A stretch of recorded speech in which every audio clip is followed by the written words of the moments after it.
yang sama-sama kita hormati para sesepuh, para orang tua kita, para tokoh masyarakat, para hujjaj, dan juga para hadirin hadirat yang mudah-mudahan kita semuanya mendapatkan syafaat dan kesehatan, surga keberkahan, panjangkan umurnya dan selalu istiqomah dalam menjalankan kebaikan. Amin amin ya rabbal alamin. Alhamdulillah, pada kesempatan bulan Muharram ini masuk ke tanggal 10, Allah masih memberikan kesehatan kepada kita.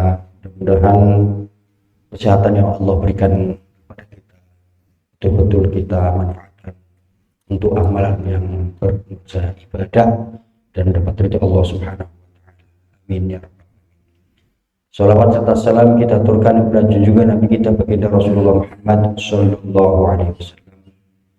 Mudah-mudahan kita yang istiqomah dalam menjalankan sunnah dan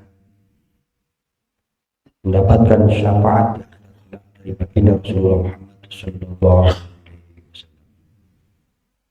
Para hadirin hadirat jamaah Masjid As-Sakinah yang dimuliakan Allah Subhanahu. Tidak terasa bahwa kita sudah sampai di tahun 1447 Hijriah yang sekarang sudah memasuki tanggal 10, yaitu bulan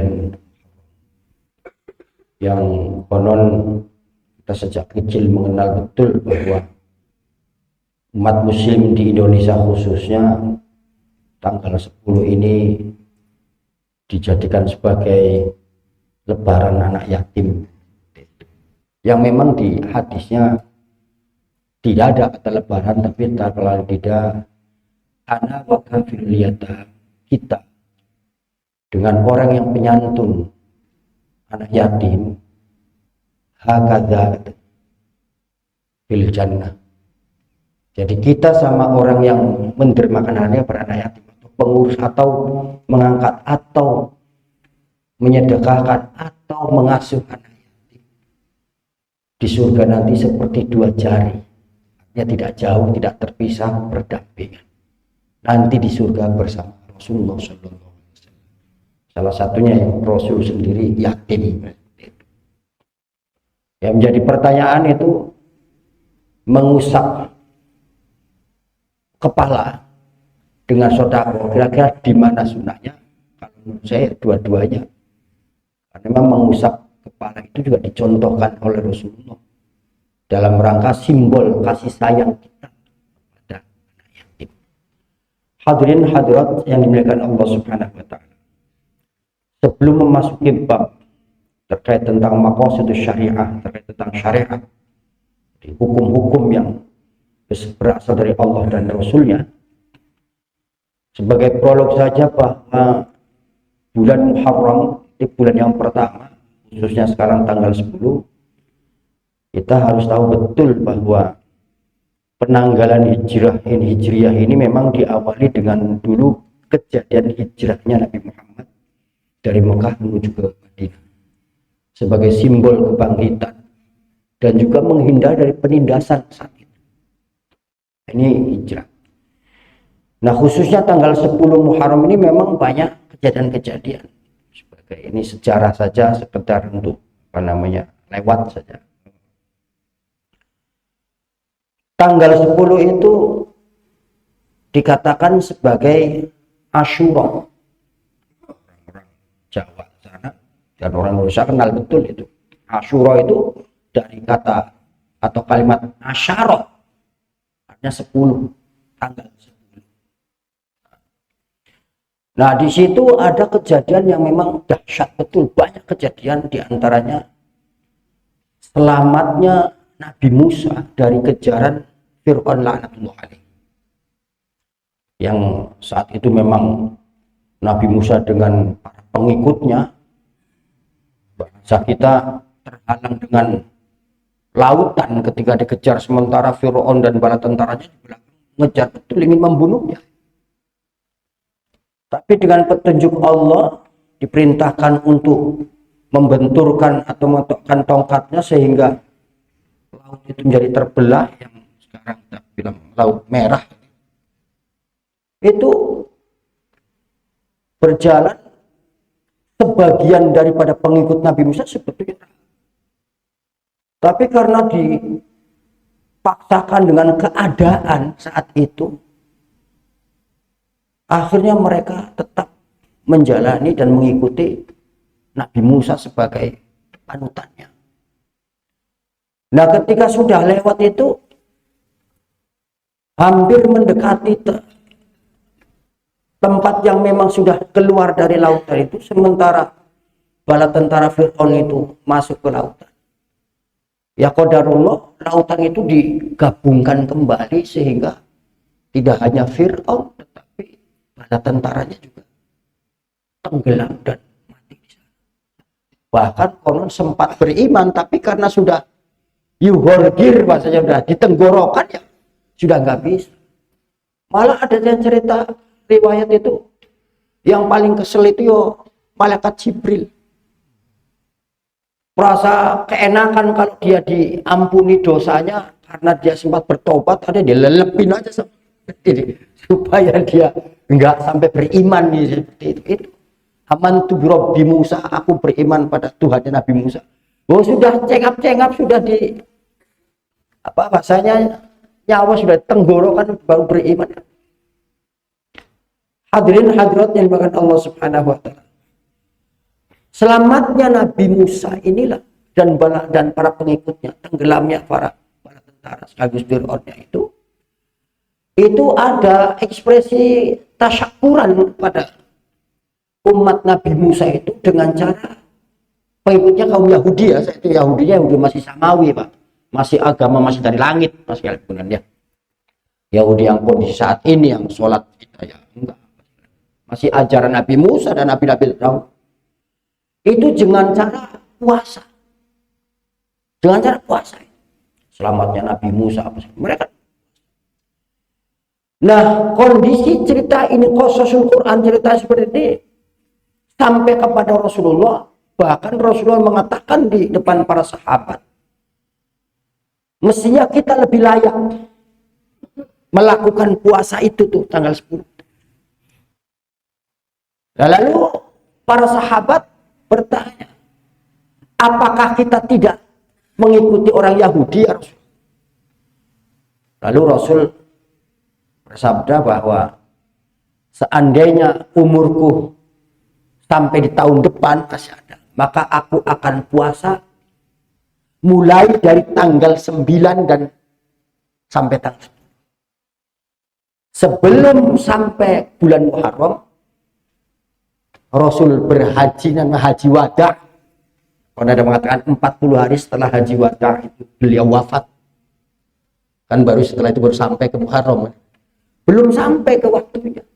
Tapi kan diucapkan, ulama fikih sepakat bahwa 2 hari 9 dan 10 itu menjadi puasa sunnah di bulan Muharram.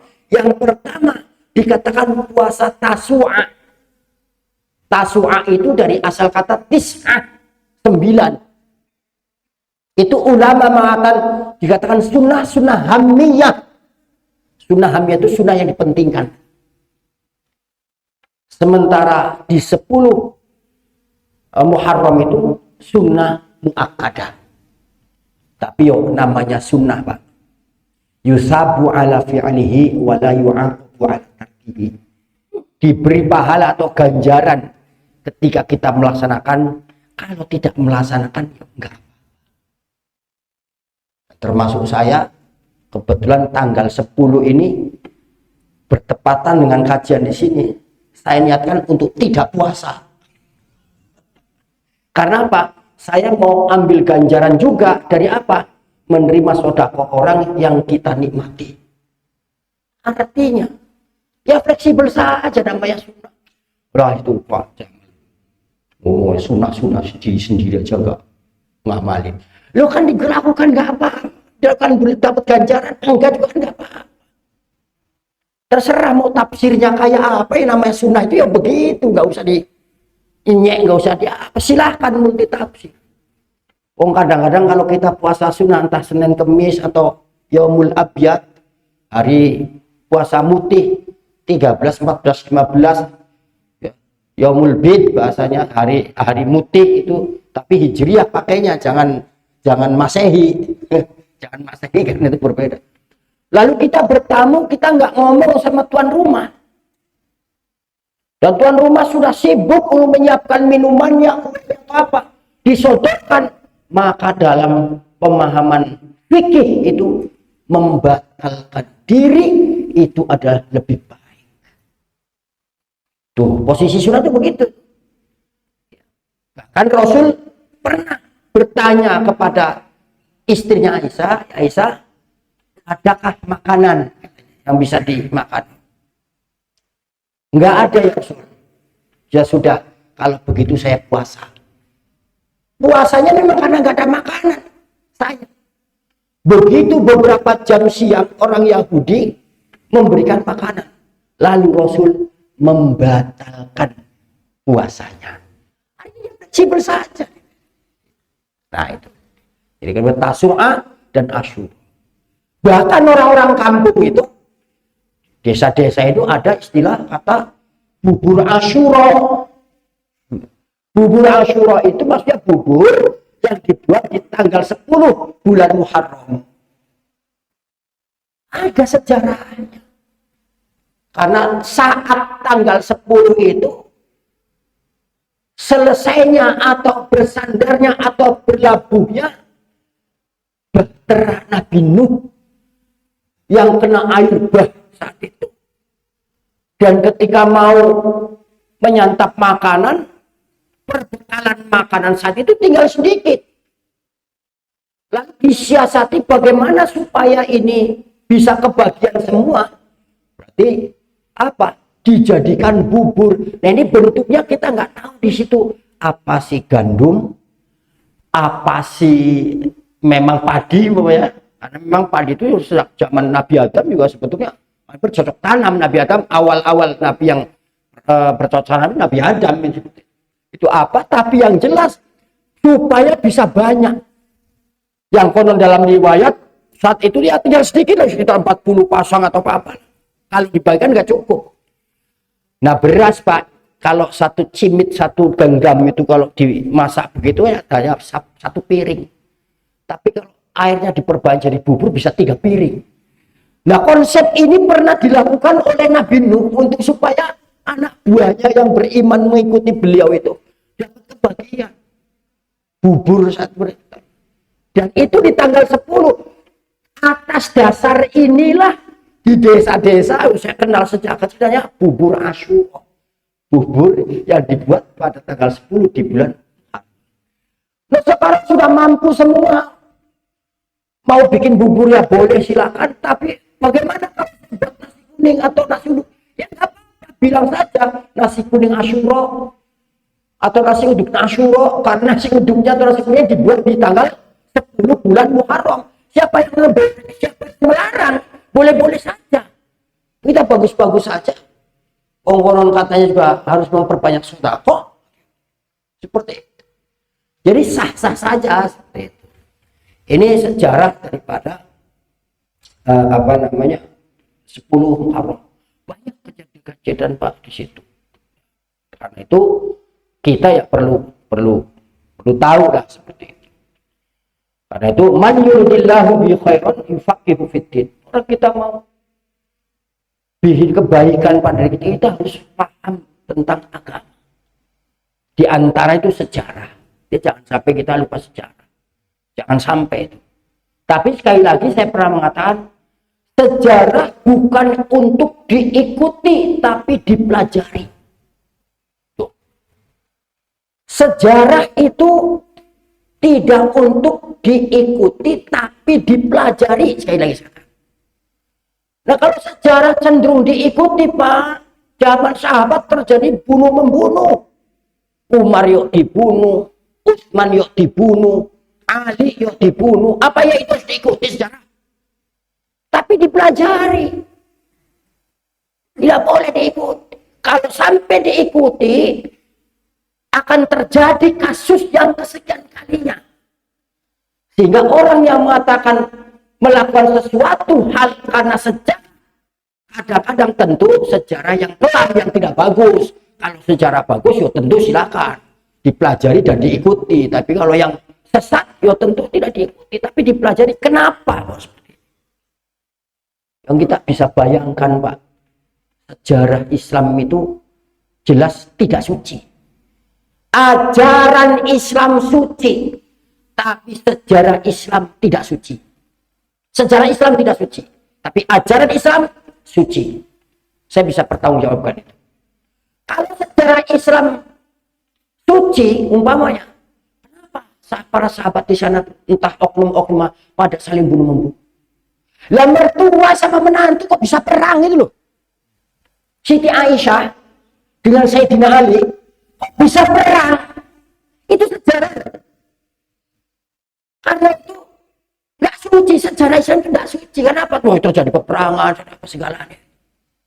Tapi ajaran Islam yang suci. Karena itu bagi siapa saja yang menginginkan kebaikan itu yang memahami agama, baik syariatnya ataupun fikihnya. Kalau syariat itu memang langsung dari langit, dari wahyu. Tapi kalau fikih, sandaran patokan referensinya Quran dan hadis ataupun sunnah, tapi kesimpulan hukumnya melalui pemahaman para ulama. Syariat itu sifatnya universal. Ditaruh di mana saja itu orang tidak bisa membantah. Namanya sholat maghrib mau di kutub utara juga 3 rakaat, nggak ada yang 2 rakaat. Itu bentuk syariat, nggak boleh dibantah siapapun sehebat apapun. Tapi yang namanya kunut dalam ibadah sholat setelah rukuk kedua di sholat subuh itu ya tidak universal, lokal. Bisa saja Indonesia kunut, di Saudi tidak kunut. Itu yang lokal namanya. Iya. Beda syariat dengan fikih. Kalau syariat itu produk Allah dan Rasulnya, hukum produk Allah dan Rasulnya, fikih itulah produk pemahaman para ulama. Kalau syariat sifatnya abadi sampai hari kiamat, yang namanya sholat maghrib 3 rakaat itu 3 rakaat.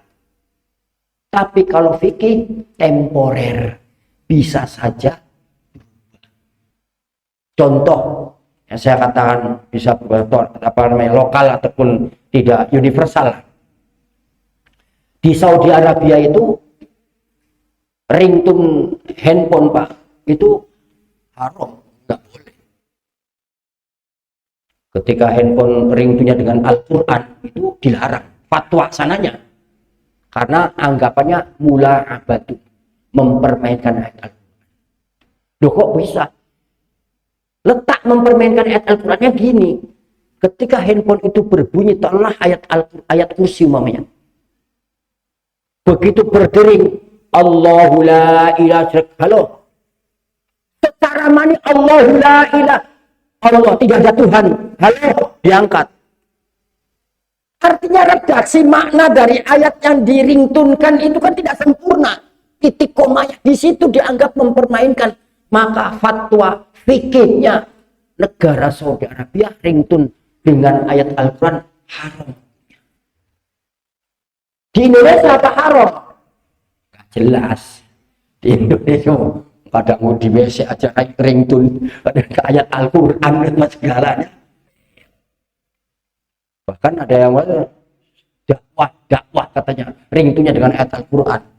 Ya terserah saja, karena itu wilayah fikih, wilayah lokal, bukan universal. Ya sah-sah.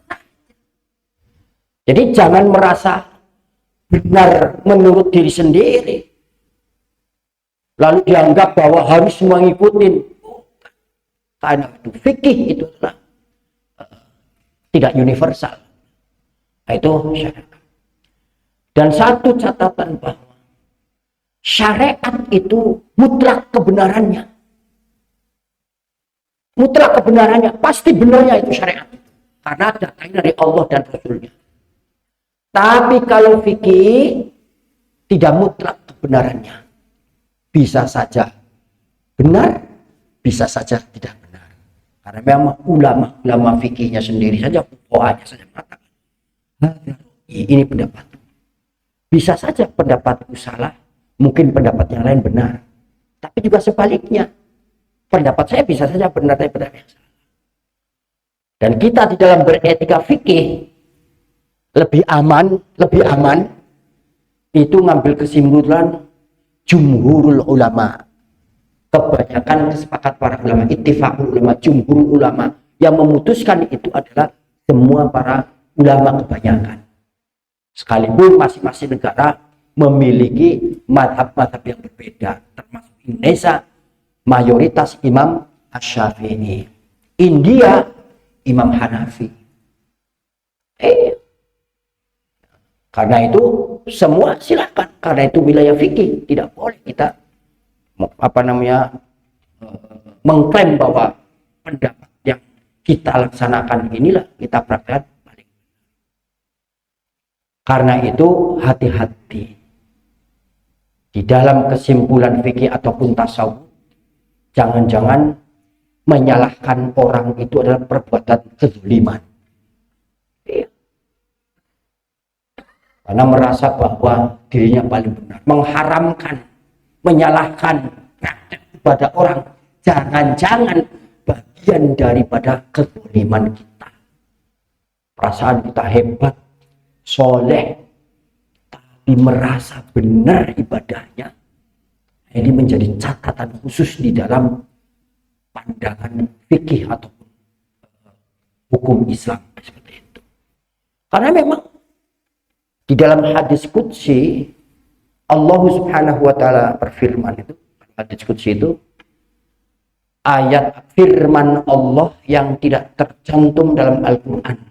Itu hadis qudsi.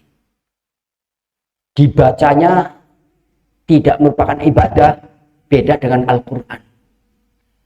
Redaksinya dari Allah Subhanahu wa taala, maknanya dari Rasulullah sallallahu alaihi wasallam. Karena itu ada kalimat qala azza wa jalla dalam hadis. Nah, hadis ini diriwayatkan oleh Abi Dzar Al-Ghifari, sahabat Rasulullah. Allah mengatakan begini dalam hadis. Ya ibadi, inni haramtu az-zulma ala nafsi. Wahai hamba-hamba.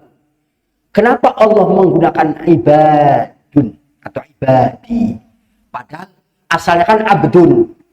Kalau bentuk jamak mengatakan hamba-hamba itu ada ibadun, ada abidun. Itu sama artinya hamba-hamba. Allah menggunakan kalimat ya ibadi, ibadun, hamba-hambaku. Itu hamba-hamba yang memang ketika dia memiliki kesalahan, mesti dia akan beriman, akan meminta ampun, dan akan dia berubah. Tapi kalau abidun, itu hamba Allah yang dia tidak ada dan tidak ada niatan perubahan dan meminta ampun kalau dia memiliki kesalahan. Jiwanya jiwa la ammaratun bisu, selalu berbuat buruk terus dan prasangka terus. Karena itu orang yang salah dan dia berusaha untuk berubah dan sadar atas kesalahannya, ini disayang oleh Allah sehingga disebut namanya dalam hadis qudsiyah, ya ibadi inni haramtu adzulma ala nafsi, bahwa diriku itu haram untuk berbuat zalim. Kata Allah, saya tidak berbuat zalim, saya haram untuk saya berzalim itu. Dengan redaksi seperti ini, ya kita berarti tidak boleh berprasangka buruk kepada Allah Subhanahu wa taala. Ketika terjadi tsunami, ketika terjadi erupsi, ketika terjadi banjir bandang, langsung dikatakan Allah itu azab Allah. Enggak dulu, nanti dulu gitu loh. Siapa tahu itu karena apa? Zahara fasadu fil bari wal bahri bima kasabat aydin nas. Siapa tahu itu sebab musabab manusia. Nah, gitu. Ini jangan langsung. Baru diberi sakit sama kita, diri kita diberi sakit, sudah menyalahkan Allah yang teganya. Bukannya saya selalu ibadah, selalu puasa sunnah, selalu Sujud sholat jamaah kenapa? Sakit kalau diberi kepada saya. Lama nggak kunjung datang, sementara tetangga saya ya Allah sholat aja enggak, boro-boro jamaah kenapa? Enggak dikasih ke dia.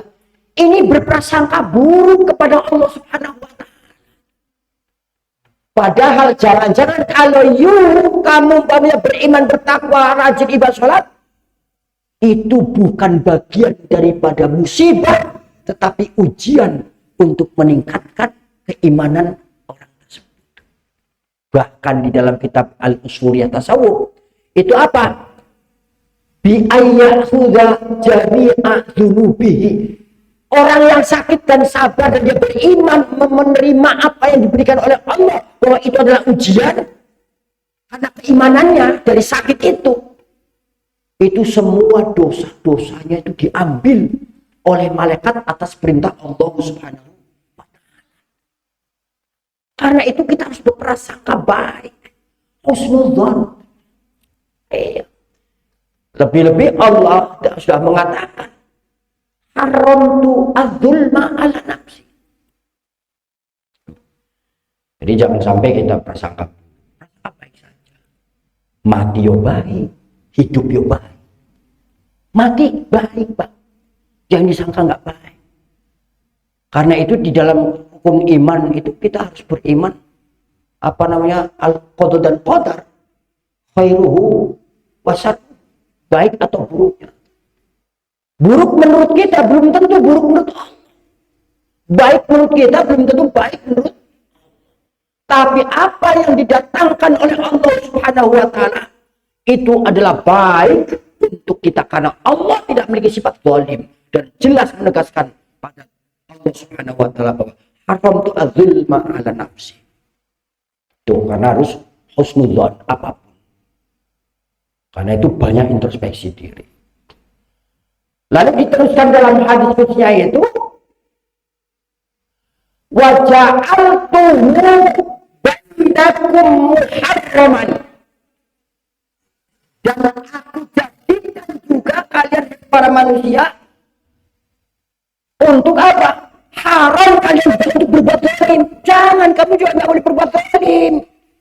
Entah zalim pada diri sendiri, juga zalim pada orang lain. Diteruskan hadis itu, maka itu jangan kalian saling menzalimi. Perasaan saya nggak zalim sama orang, oke, nggak apa-apa. Tidak sholatnya kita sedang menzalimi diri sendiri. Berarti menghalalkan, menyerahkan jisman wa ruhannya untuk dilumat oleh hukuman-hukuman Allah dalam hal ini neraka. Meminum khamr, mabuk, dia sedang menzalimi diri sendiri. Jangan-jangan nelen empedu juga menzalimi diri sendiri itu. Tuh, gatal-gatal minum darah ular katanya sembuh. Jangan-jangan itu dia menzalimi diri sendiri itu. Pengen obat kuat, lalu makan anak tikus yang paling merah. Jangan-jangan menzalimi diri sendiri. Atau perintah dokter, Pak Bu, jangan makan ini ya, nanti penyakit ini akan nambah buruk, coba ditahan. Lalu kita memakannya. Jangan-jangan kita menzalimi diri sendiri itu. Walaupun kita merasa tidak menzalimi orang, jangan-jangan menzalimi diri sendiri. Mentato badan, menindik, menindik telinga kita, laki-laki khususnya itu. Jangan-jangan itu salah satu daripada menzalimi diri sendiri itu. Badan itu yang milik Allah, bukan milik kita. Jangan main coret-coret aja, main tato apa aja. Terserah mau katakan seni kayak mau apa, enggak. Milik Allah, enggak boleh dilubangin. Nggak boleh, karena milik Allah akan diminta dikembalikan, terurai di tanah. Minha khalaqnakum wa minha nukhrijukum wa minha nu'idukum taratan ukhra. Kembali ke tanah. Jadi perasaan yang selama ini kita merasa soleh apa segalanya, nampaknya tidak sadar, jangan-jangan kedoliman pada diri sendiri sering kita lakukan oleh diri kita sendiri. Hati-hati. Kalau bicara masalah hukum itu haram hukumnya. Itu mentato yo haram, nindik ya laki-laki haram. Kalau perempuan memang begitu mempercantik diri, ya tidak apa-apa. Sepakatan ulamanya seperti itu. Dan itu pernah dilakukan oleh Nabi Ibrahim ketika melukai Hajar. Yang pertama kali pakai anting itu ya Bunda Hajar, istri Nabi Ibrahim. Yang konon dalam riwayat pengennya sih supaya Sarah jangan cemburu, melukai, tiba-tiba dikasih anting di sini, boleh dikasih anting malah nambah cantik. Nah, itu sudah jadi fitrah lah seperti itu. Hadirin yang dimakan Allah Subhanahu wa taala. Karena itu untuk menjaga kemaslahatan kita dalam jalan kehidupan, lalu untuk menolak kemudaratan, maka Allah melalui Rasulnya ada istilah maqasidus syariah, diturunkannya syariat yang memiliki tujuan-tujuan untuk keseimbangan, menjaga kemaslahatan manusia dan menolak kemudaratan manusia yang dia lakukan dalam menjalani kehidupan. Nah, kalau bicara masalah maqasidus syariah, ada di situ. Yang pertama itu adalah hifdzuddin, menjaga agama atau menjaga akidah atau menjaga syariat. Di dalam menjalani melalui hukum-hukum ibadah, jangan sesuka hati. Harus ada referensi, rujukan, maroji, standarnya itu siapa dan apa. Sholat semaunya. Kalau lagi sholat ya sholat, kalau lagi enggak ya enggak. Dianggap biasa. Dan itu banyak terjadi pada anak-anak kita. Bahkan sampai ada oknum yang secara keilmuan sudah cakap lah, sudah bagus. Karena bernuansa liberalisme, dia bilang, saya 3 bulan enggak sholat, sehat-sehat saja, biasa-biasa saja. Kan kurang asem itu. Nantang namanya. Malah kalau dalam tasawuf tidak terjadinya apa-apa pada diri Anda, padahal Anda selalu melaksanakan maksiat, keburukan, melanggar syariat, itu bukan karena Anda hebat, tapi apa? Di tempat yang Anda tempati masih ada ulama, masih ada kiai, masih ada ustadz, karena itu masih terpelihara. Karena ustadz nggak boleh disengsarakan, ustadz nggak boleh dinyek. Ibarat cahaya, jangan sampai minyaknya kurang. Siapa nanti yang mau menerangi? Tapi zamannya sudah zaman akhir.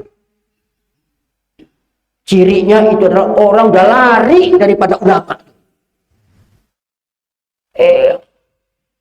Sudah zaman akhir. Satu ulama dengan ulama yang dibenturkan bagaimana seperti chaos.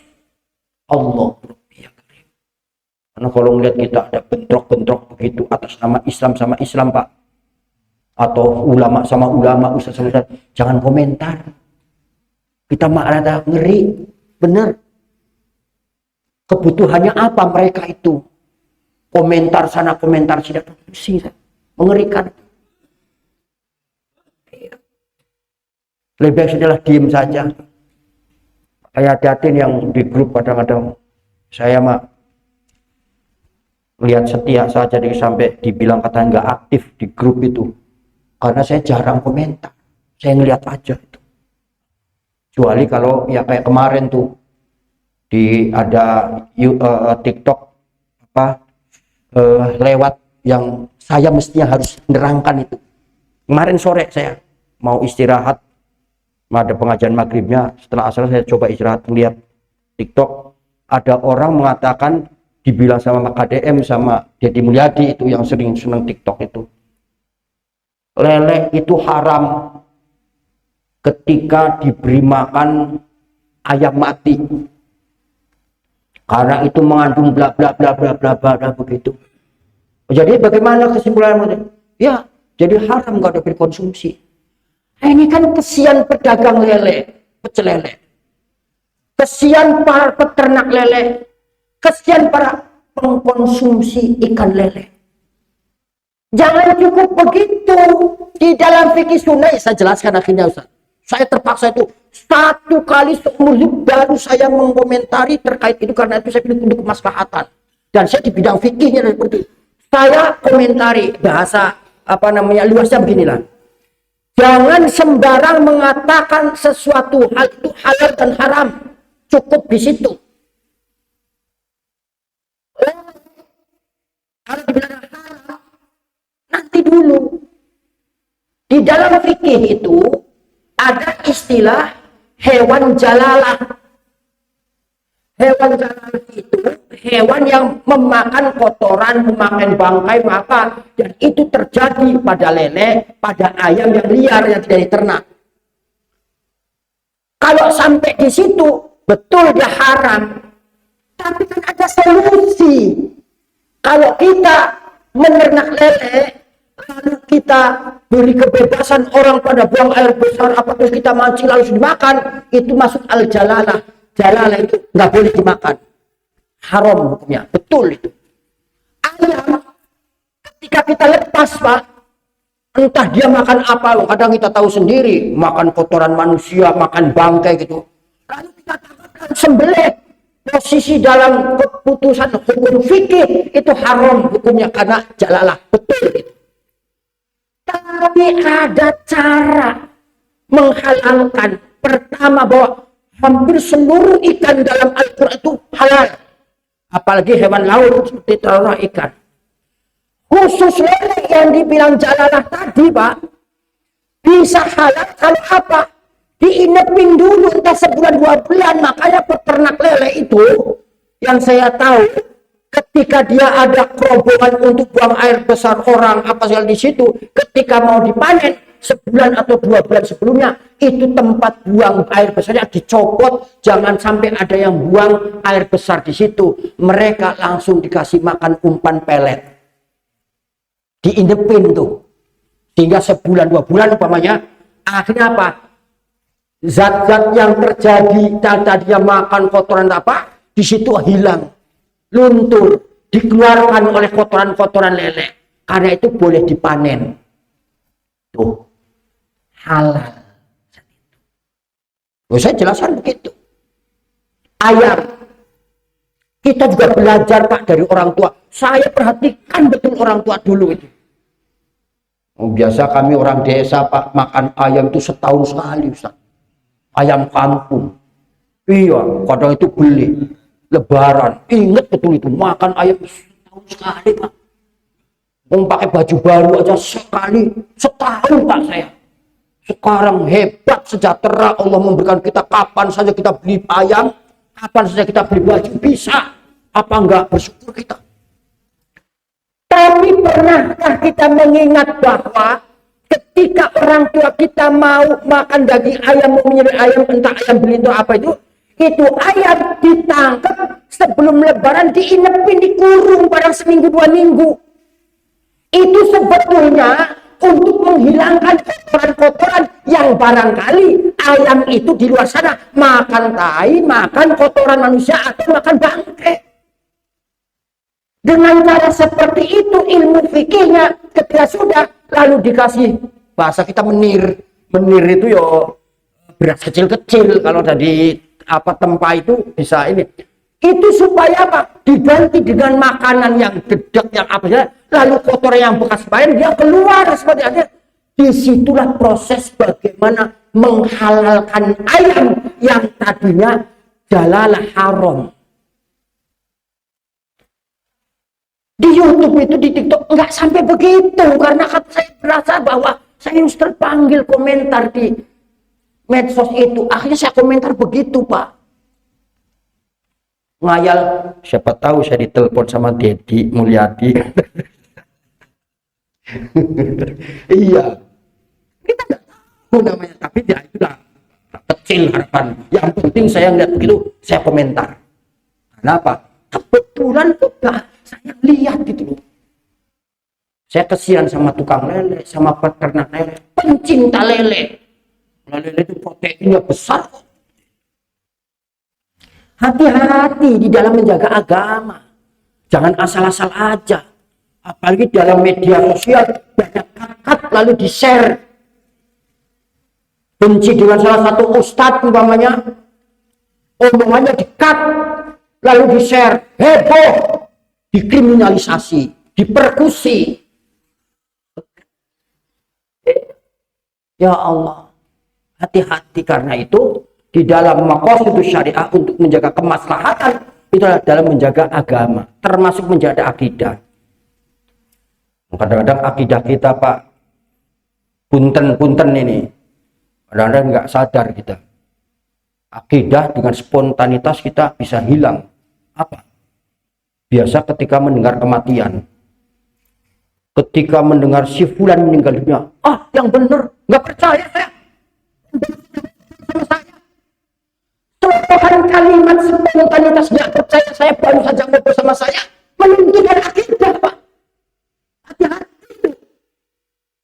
Kematian sebuah keniscayaan menjadi kewajiban kapan saja. Jangankan bisa setelah ngobrol jatuh langsung mati, bisa terjadi. Kok dibilang nggak percaya, kok barusan ngobrol sama saya katanya. Masih bagus tentang waktu. Sudah saja menjaga akidah kita, menjaga agama kita. Innalillahi wa inna ilaihi raji'un. Baru tabayun, silakan datang. Jangan spontanitas.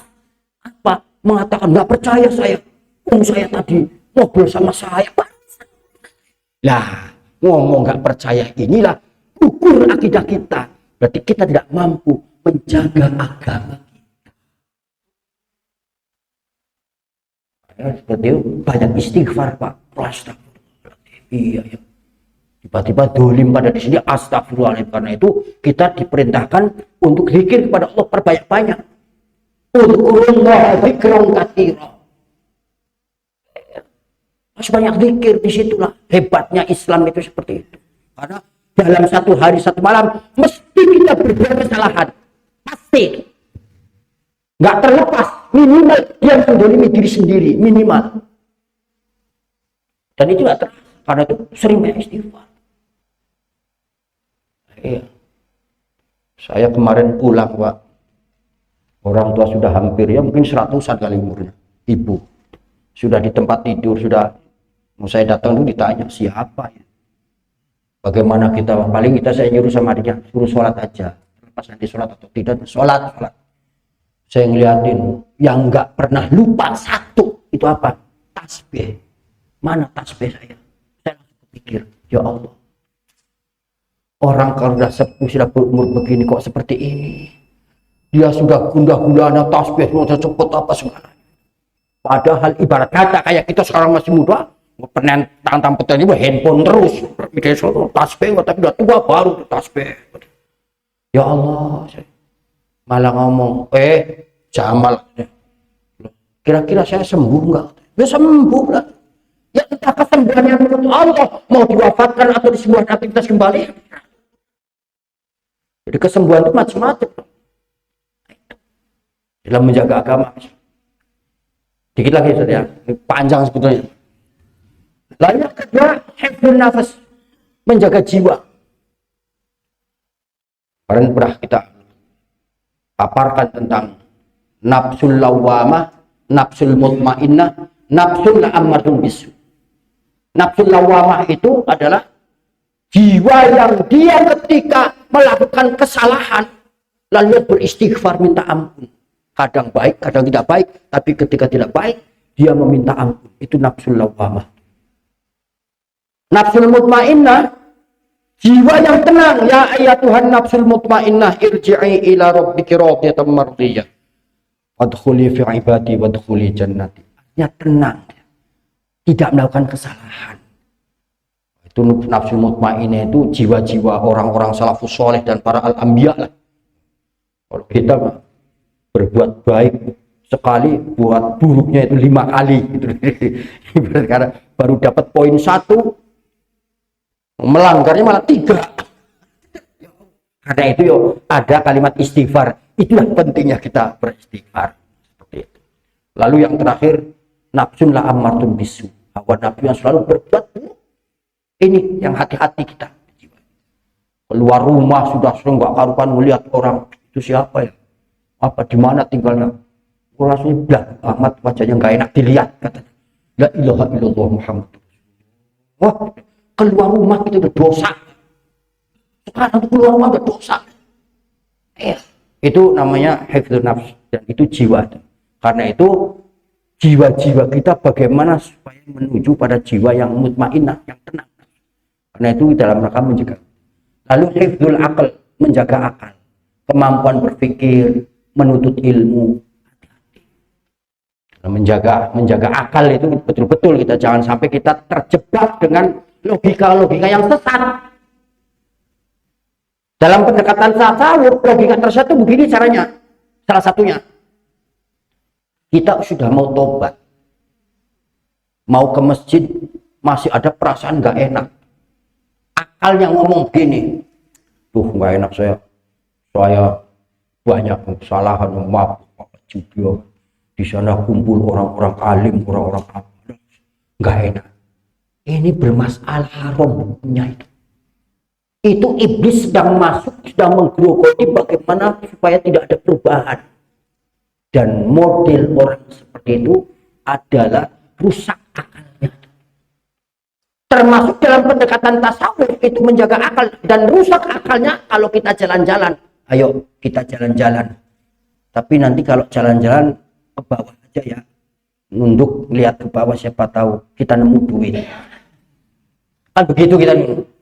Ngomongnya siapa tahu kita nemu duit itu logika agamanya, akal sehatnya itu berarti Anda berharap ada orang duitnya hilang. Ayo, kan begitu. Ketika kita menganggap tujuan berharap orang duitnya hilang, kan nggak benar. Berarti ayo kita nemu lihat bahwa siapa tahu nemu uang, berarti kalimat itu nggak benar. Akalnya harus benar. Agama itu harus dipakai. Ya, hifdzun nasl, menjaga keturunan. Ya Allah, Bu, kita ini keturunan, iya kita masih bisa baca Fatihah kepada orang tua kita kan, Bu.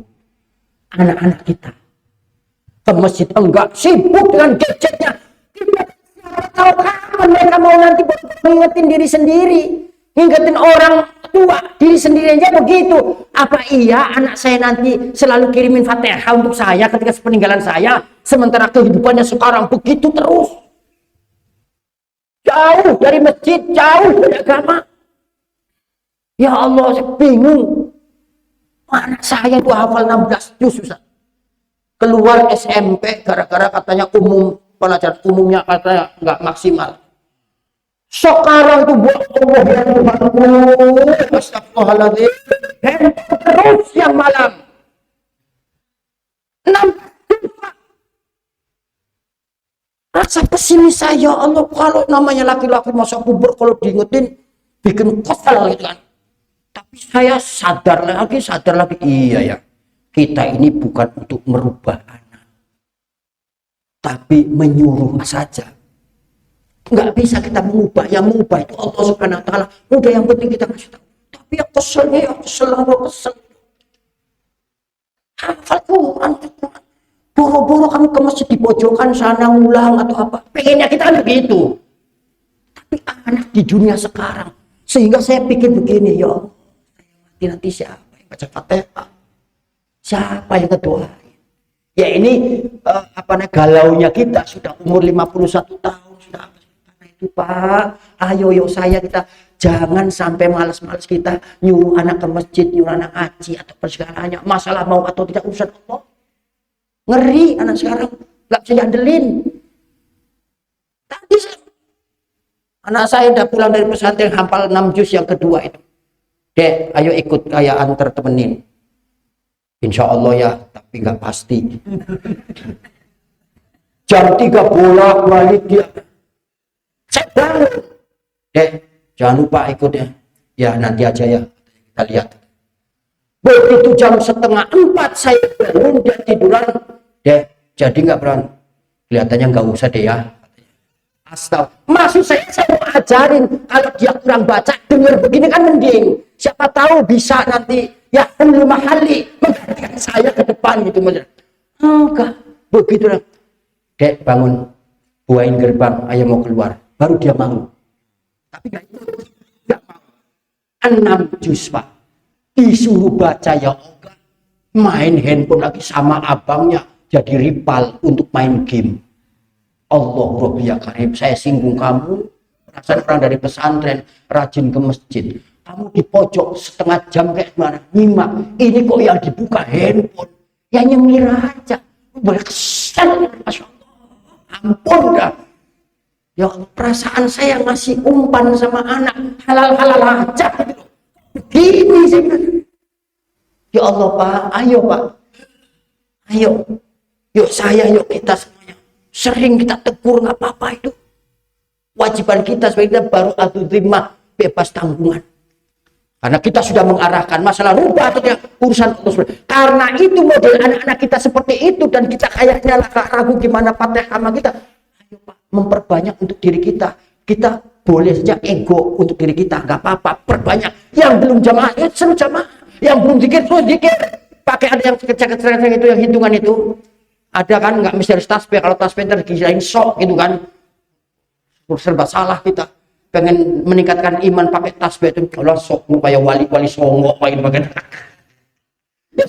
Cari-cari aja deh. Udah bismillah, udah. Zayyinu lisanakum bi dzikrillah, hiasi lidahmu dengan zikir pada Allah. Ayo bismillah, bismillah. Udah. Kalau sudah umur 51 tahun, 60, 70, standarnya rambutnya putih, deket lagi Pak. Ya Allah ya Tuhan. Tentu ini masih banyak yang perlu saya sampaikan.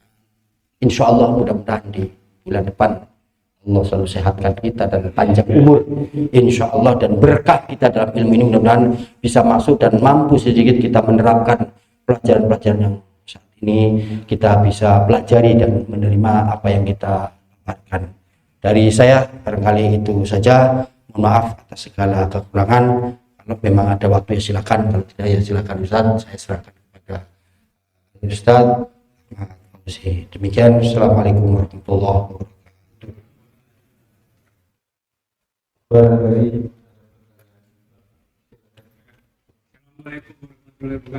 Waalaikumsalam.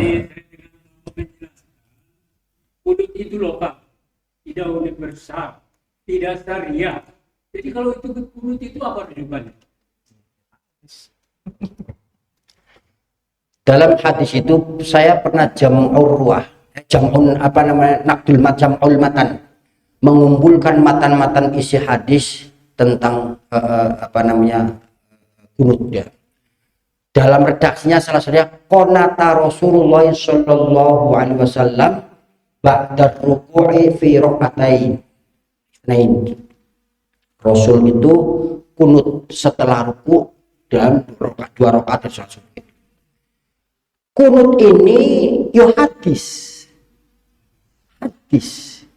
Tetapi di dalam pelaksanaannya itu adalah penjelasan daripada ulama bahwa kunut itu apakah harus atau tidak setelah salat subuh di rakaat kedua. Karena itu ada kasus Rasul pernah sholat sebulan penuh kunut karena saat itu terjadi peperangan. Tuh.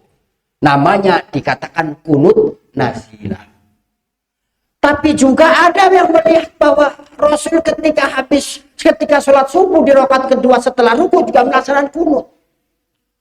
Dengan 2 perbedaan yang seperti ini, kesimpulan ulama memutuskan bahwa kunut itu ya tidak usah, karena saat itu Rasul kunut sedang kunut nazilah karena ada peperangan.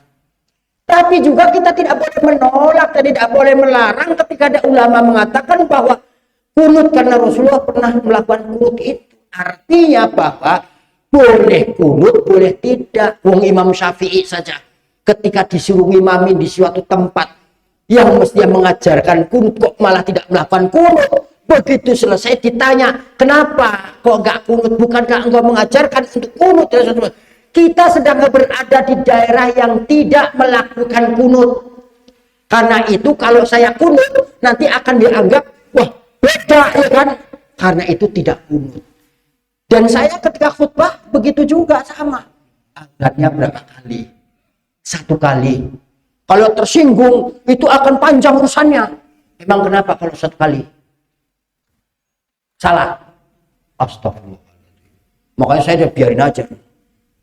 Mau 1 kali, mau 2 kali gitu. Kecuali kalau akrab baru saya tanya. Khawatir katanya. Iya kalau sudah kunut kan sudah bicara ormas tuh. Muhammadiyah dan NU. Padahal bicara kunut dan tidak kunut bukan Muhammadiyah dan NU.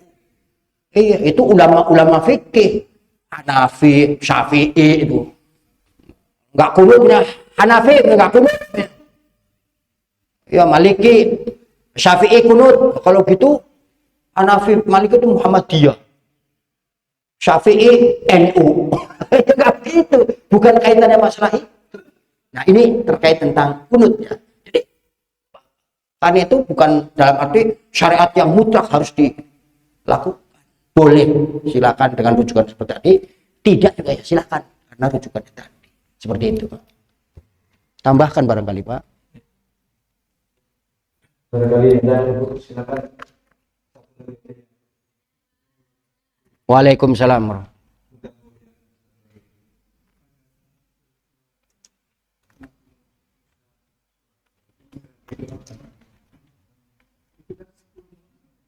Iya.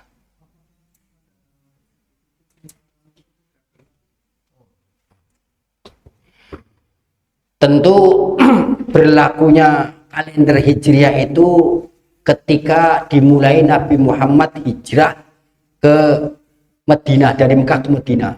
Sementara Nabi Musa saat itu kan sebelum Nabi Muhammad ada. Saat itu berarti belum ada pemberlakuan. Tetapi para sejarawan muslim, para ulama, para sahabat apa segalanya, cerita-cerita itu dihitung-hitung terjadi pada tanggal 10 Muharram, sehingga diketahui bahwa 10 Muharram terjadinya, oh ternyata ada kejadian seperti itu, dan itu sampai cerita itu pada Rasulullah. Kan tidak sejaman dengan Rasulullah kan ya. Ya, jadi terjadi memang diputuskan memang pada zaman Rasulullah saja. Seperti itu, Pak.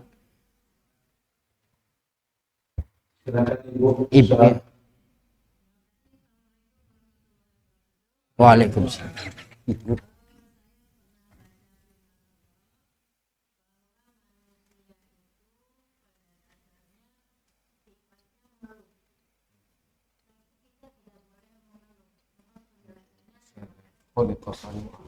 Iya, itu sesuai dengan ayat Al-Quran tuh. Innal insana khuliqa halu'a.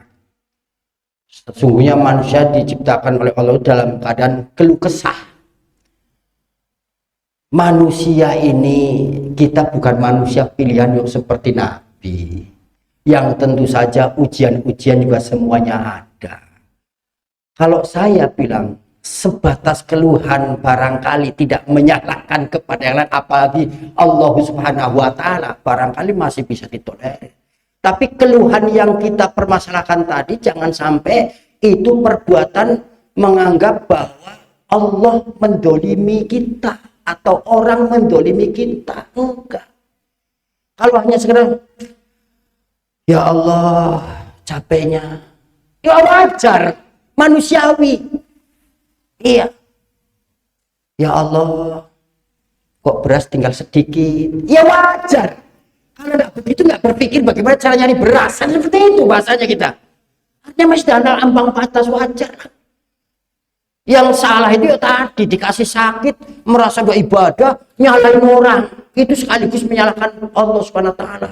Padahal kalau dia tahu ilmunya, yang namanya sakit itu malah baik saja. Ada kesempatan kita tobat kalau memang kita banyak salah. Dan orang sakit harus lebih intens beribadah, karena ada 2 kemungkinan. Kalau nggak mati, sehat, selesai. Artinya keluhan yang seperti itu yang dilarang.